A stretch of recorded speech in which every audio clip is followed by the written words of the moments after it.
بسم اللہ الرحمن الرحیم الصلاۃ والسلام علیک یا سیدی یا رسول اللہ وعلی آلک و اصحابک یا نور اللہ۔ درود شریف کے فضائل و برکات۔ چودھری محمد اکرم ساہیوال سے لکھتے ہیں کہ میں ایک تھانے دار تھا اور ساہیوال میں متعین تھا۔ کچھ عرصے پہلے ڈی ایس پی صاحب نے ایک جگہ ناکے پر ہماری ڈیوٹی لگائی، جہاں اچانک واردات ہو گئی اور ڈاکوؤں کے دھوکے میں ہم سے ایک بے گناہ شخص مارا گیا، جس کی وجہ سے محکمے نے مجھے سمیت 11 سپاہی معطل کر دیے اور عدالت میں مقدمہ ہو گیا۔ آخرکار اس مقدمے کے دوران میں ساہیوال سے فیصل آباد آ گیا اور یہاں پر رہنے لگا۔ اس گاؤں کی مسجد میں ہر جمعرات کو درود شریف کی محفل ہوتی تھی۔ میں نے اس محفل میں شرکت کرنی شروع کر دی اور صبح شام درود شریف پڑھنے کو اپنا معمول بنا لیا، وظیفہ بنا لیا اور اللہ تعالیٰ سے اپنی غلطی کی معافی مانگتا رہا۔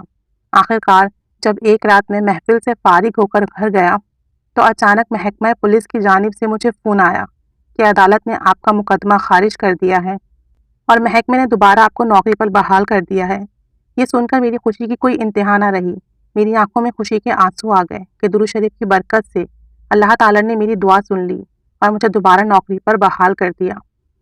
آپ جتنے بھی تجربات اور مشاہدات پڑھتے ہیں، ان سب کا خلاصہ اسی طریقے سے ہے کہ دنیا کے مشکل ترین اور ناممکن کام کے دوران درود شریف کی برکت سے وہ تمام کام ممکن ہو جاتے ہیں، اور جہاں درود شریف مسائل کا حل ہے، وہیں انسان کی طبیعت اور مزاج میں بھی ایک نکھار پیدا ہوتا ہے۔